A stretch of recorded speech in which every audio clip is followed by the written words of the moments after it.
और नबी अकरम ने इन नेमतों को देखा, बकरे के आइटम को देखा, रोटी को देखा, तो आपके आंखों में आंसू आ गए और देखते आपने फरमाया, थोड़े से गोश्त की जरूरत थी, चंद रोटी की जरूरत थी, तुमने आज तरह तरह के आइटम बनाकर हमारे सामने रख दिए। आज 15 दिन से मेरी बेटी फातिमा ने भी कुछ नहीं खाया। आज 15 दिन हो गए मेरी बेटी को कुछ नसीब नहीं हुआ कि शरीयत ने तो हलाल जायज कामों में और अच्छे कामों में भी फजूल खर्ची करने की इजाजत नहीं दी है, तो नाजायज कामों में फजूल खर्ची की इजाजत कहां से हो जाएगी? अगर 5 आदमी लड़की वाले के यहाँ जाकर निकाह पढ़ाकर विदा करके रुखसती करके विदा कर निकाह करके लाया जा सकता है, तो ये 200, 250, 300 चोरों लुटेरों को ले जाने की जरूरत क्या है? मैंने सही जुमला बोला है। बाराती कहिए आप, हम चोर और लुटेरे कहेंगे। तो मेरे भाइयों, अब मैं मिसालें दूंगा और सुनिएगा। पहली मिसाल बुखारी शरीफ से। आपने रात के 2 बजे तक मुख्तलिफ उलमा को सुन लिया है। अब सुनिए, नबी अकरम सल्लल्लाहु अलैहि वसल्लम अपने घर में अपने बिस्तर पर लेटे हुए हैं, लेकिन भूख की वजह से नींद नहीं आ रही है। किसको? नबी अकरम। यहां तो जलसों में भूख बर्दाश्त नहीं होती, अभी चले जाएंगे जलेबी खाने, प्रोग्राम सुनते सुनते चले जाएंगे। क्या आवाज तो आई नहीं माइक की? चलो उधर भी सुनाई देगा। नबी अकरम घर में सोए हैं, लेकिन नींद नहीं आ रही है भूख की वजह से। रात ही में उठते हैं और निकल जाते हैं घर के बाहर। जब रात में घर से बाहर निकलते हैं तो क्या देखते हैं? जिस सड़क पर, जिस रास्ते पे चल रहे हैं, अंधेरे में कोई आ रहा है। आजकल की तरह ट्यूबलाइटों का जमाना नहीं था, लाइट का जमाना नहीं था, कुमकुमों का जमाना नहीं था, बिजली का जमाना नहीं था, इसलिए अंधेरे में नहीं पहचान पाए। लेकिन करीब गए तो देखा ये कोई और नहीं, ये तो अबू बकर सिद्दीक है। कहा, अबू बकर इतनी रात में तुम यहां कैसे? झूठ नहीं बोले। हजरत अबू बकर सिद्दीक ने फरमाया, अल्लाह के नबी, मैं घर में लेटा हुआ था, आज मेरे घर में खाना नहीं बना, भूख की वजह से हम करवटें बदलते रहे, आखिरकार घर से बाहर निकल गया कि अल्लाह का कोई बंदा मुझे मिल जाए, रास्ते में कोई मिल जाए या कोई मेरी परेशानी देखकर मुझे समझ जाए कि मैं भूखा हूं। इस भूख ने मुझे निढाल कर दिया है, इस भूख की वजह से मैं घर से बाहर निकला। अल्लाह के नबी फरमाते हैं, अबू बकर, वल्लाह, अल्लाह की कसम, मुझे भी भूख ने ही घर से बाहर निकाला है। अंदाजा लगाइएगा, कायनात का सबसे बड़ा इमाम, जिसके लिए आसमान से जिब्रील आए हो, फरमाया कि अल्लाह ने कहा है, ऐ मोहम्मद, अगर आप कहें तो हम आपके लिए इस ओहद पहाड़ को सोने का पहाड़ बना दें, जहां आप चले ये पहाड़ आपके साथ चले, जहां आप रुके पहाड़ रुक जाए।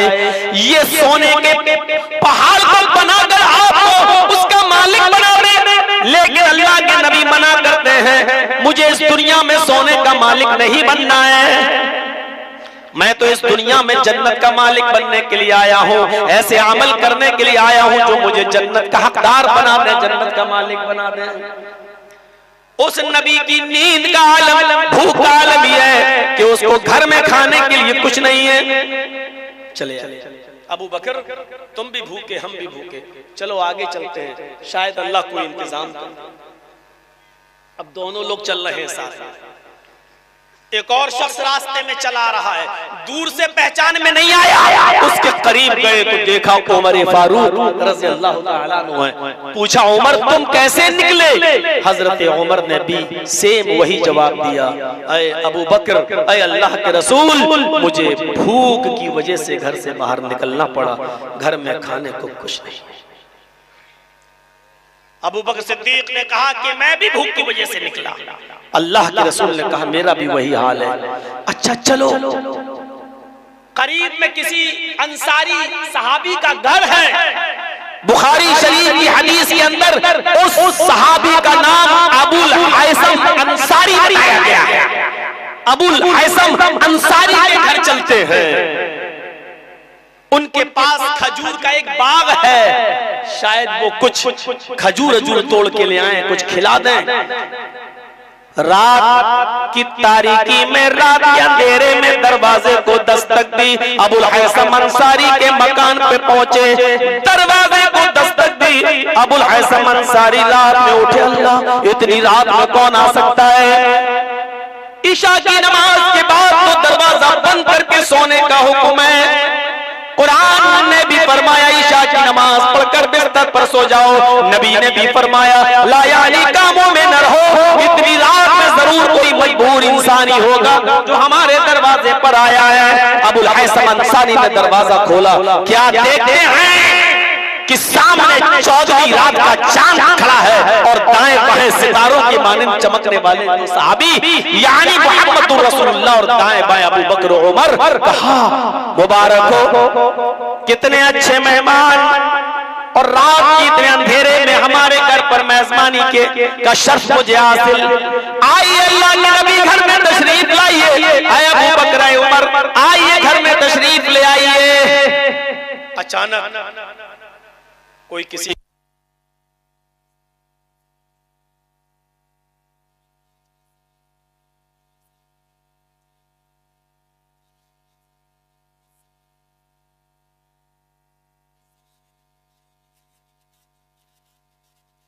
पहुंच रहे हैं, इंतजाम करके रखना। जरा तसव्वुर करें आप इस चीज की, कोई इंतजाम नहीं, पहुंच गए घर।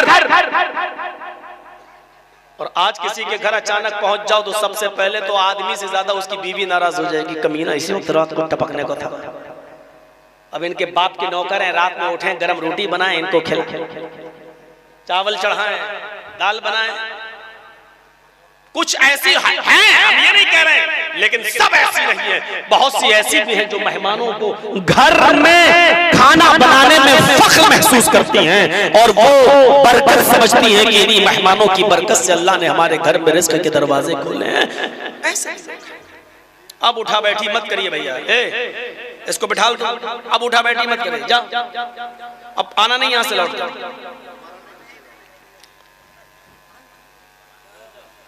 पानी भी पी आना और पेशाब भी करके आना, ऊपर नीचे दोनों का इंतजाम। जाओ यहां से। हाँ तो मेरे भाइयों सुनिए, हजरत अबुल हैसम अंसारी कहते हैं कि आइए, कैसे आना हुआ। अल्लाह के नबी रात में बिस्तर बिछा दिया, दोनों आराम करने लगे तीनों, और अपनी अपनी असल वजह बता दी। हम तीनों को भूख ने घर से बाहर निकाला है। हजरत अबू हैसम अंसारी भागते हुए दौड़ते हुए घर के बगल में उनका बाग था खजूर का, एक खजूर का गुच्छा तोड़ के ले आए। उस खजूर के गुच्छे में कच्ची खजूरें भी थी, पकी हुई भी थी, अधकच्ची भी थी। अंधेरे में नहीं दिखा, तोड़ दिया, जैसा मिला ले आए। आए अल्लाह के नबी, अपनी अपनी मर्जी के मुताबिक खजूरें खाइए, जैसी जिसको मिल जाए ये खाइए, तब तक ये पानी रखा पीजिए, मैं आपके लिए खाने का इंतजाम करता हूं।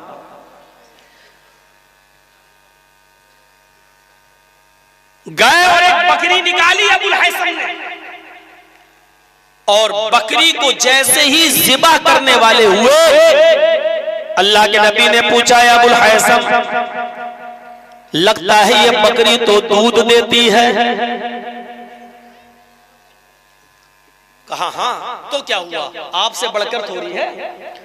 फरमाया नहीं, आया अबुल हैसम, इस बकरी के दूध की जरूरत हमसे ज्यादा तुम्हारे बच्चे को है, और तुम्हारा बच्चा अब इसी बकरी का दूध पीता है, लिहाजा इस बकरी को आप ज़िबा नहीं करोगे।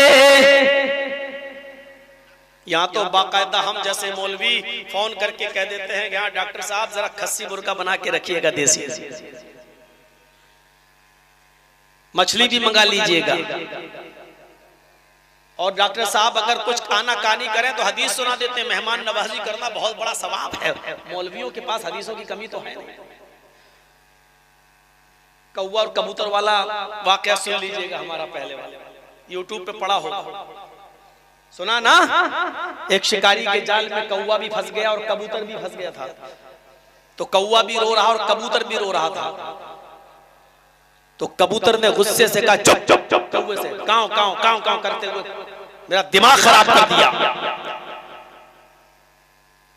तो कौवा बोला कि तू भी तो गुडर गुडर करते करते मेरा दिमाग खराब कर दिया।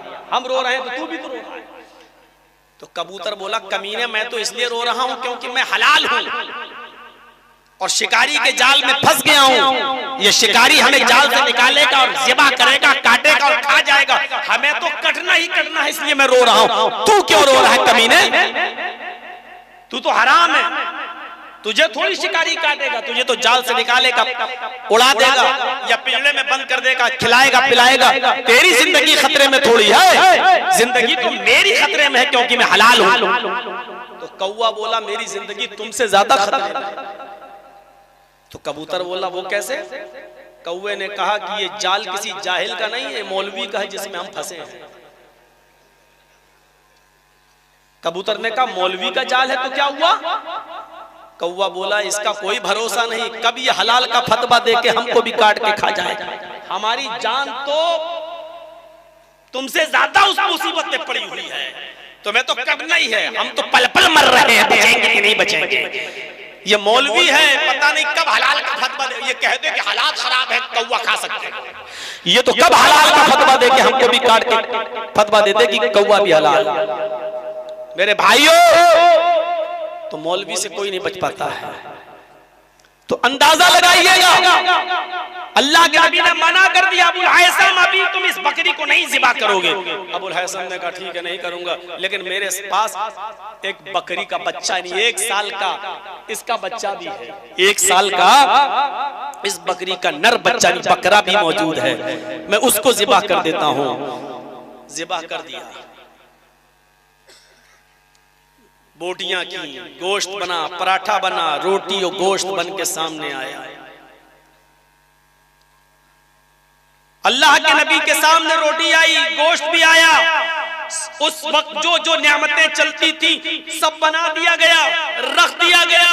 अबू बकर सोच रहे हैं कब नबी खाना शुरू करें फिर हम खाएं। भूख से बुरा हाल है अबू बकर का भी, उमर का भी।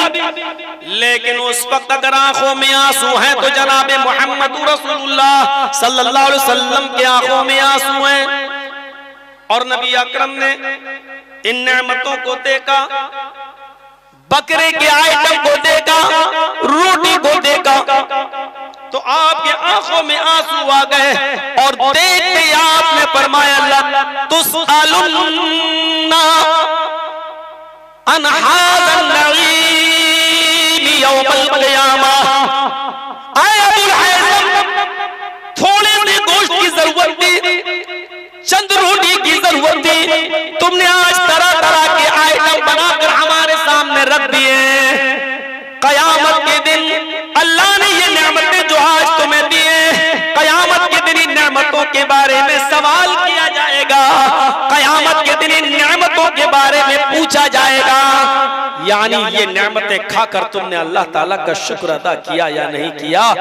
मेरे भाइयों, हजरत आयशा सिद्दीका फरमाती हैं मा मिन अब्दिन यशरबुल माअल क़राह इल्ला बिगैरि अज़न वजब शुक्र। हजरत आयशा ने फरमाया कोई शख्स पानी पी ले और वो पानी आराम से हलक के जरिए उसके पेट में चला जाए और फिर बिना किसी तकलीफ के वो पेशाब बनकर बाहर निकल जाए, यानी पानी पीने में कोई दिक्कत ना हो और पेशाब करने में कोई दिक्कत ना हो। पानी आराम से पी लेता हो कोई शख्स और पानी जब पेशाब बन जाए अंदर और वो भी बिना किसी तकलीफ के बाहर निकल जाए, तो उस आदमी पर अल्लाह का शुक्र अदा करना वाजिब हो जाता है।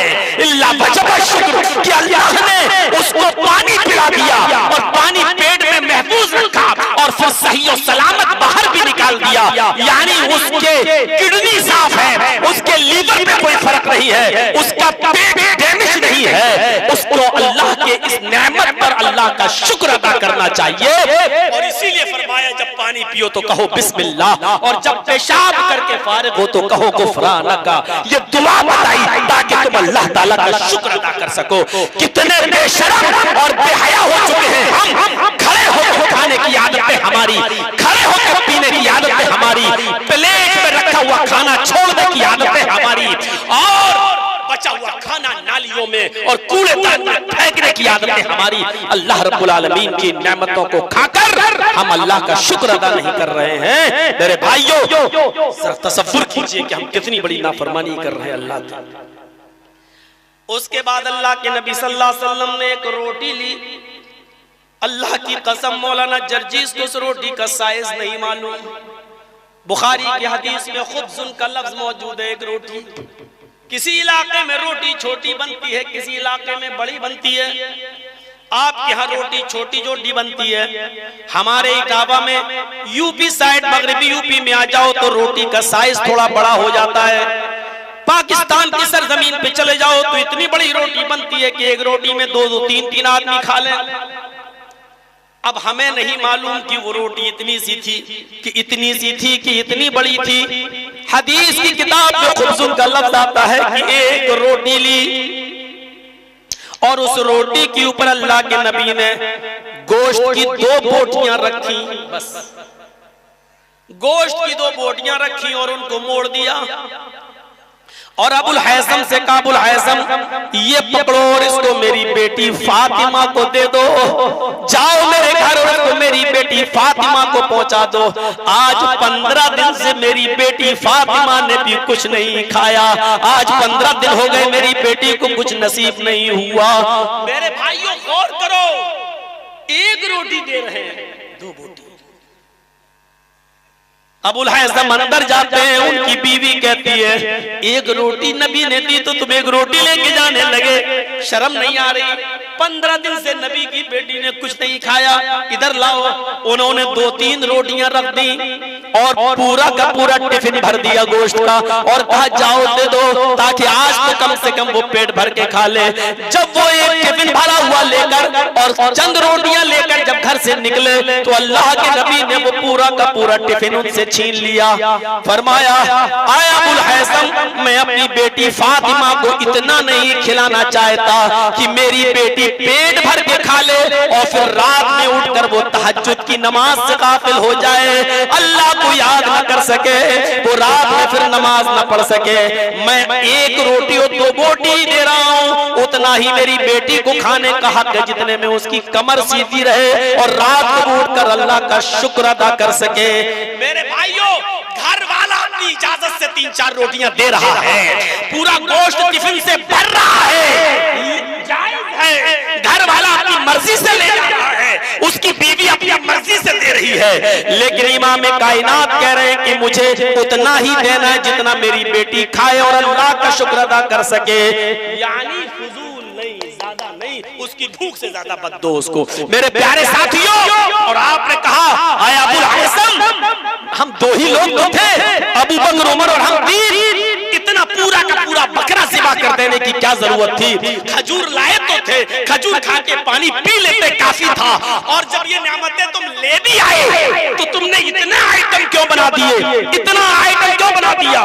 लतुसअलुन्ना अन हाज़ल नईम, क़यामत के दिन इन नेमतों के बारे में सवाल किया जाएगा, इन नेमतों के बारे में पूछा जाएगा।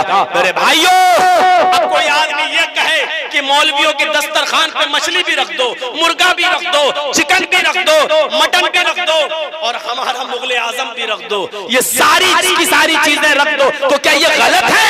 मैं गलत नहीं कह रहा हूँ आपको, मैं गलत नहीं कह रहा हूँ। आपको अल्लाह ने मेहमान नवाजी की इस्तिताअत दी है, आप खिलाइए, खिलाइए। मामला है यहाँ शुक्र का, खाने वाले को भी और खिलाने वाले को भी अल्लाह की नेमतों पर अल्लाह का शुक्र अदा करना चाहिए। अल्लाह के नबी ने खाया लेकिन अल्लाह का शुक्र अदा किया और क्या कहा कि इन नेमतों के बारे में सवाल होगा कि इन नेमतों को तुमने खाकर अल्लाह का शुक्र अदा किया कि नहीं किया। एक बेटी देके भी आजमाता है, 4 बेटियां देके भी आजमाता है, पैसा देके भी आजमाता है, पैसा छीन के भी आजमाता है, गरीब बना बनाकर भी आजमाता है, अमीर बनाकर भी आजमाता है। नबी आकरम का रात में भूखा उठना, अबू बकर का रात में भूखा घर से निकलना, उमर फारूक का रात की तारीकी में भूख से बेचैन होकर निकलना, और अबुल हैसम का मेहमान नवाजी करना, और उस मौके पर अल्लाह के रसूल का ये कहना कि इन नेमतों के बारे में सवाल होगा। हमें इशारा मिल रहा है कि किसी भी चीज की ज्यादती जायज नहीं है। जितने में काम चल सकता है उतने में काम चलाओ, ज्यादती किसी चीज की फजूल खर्ची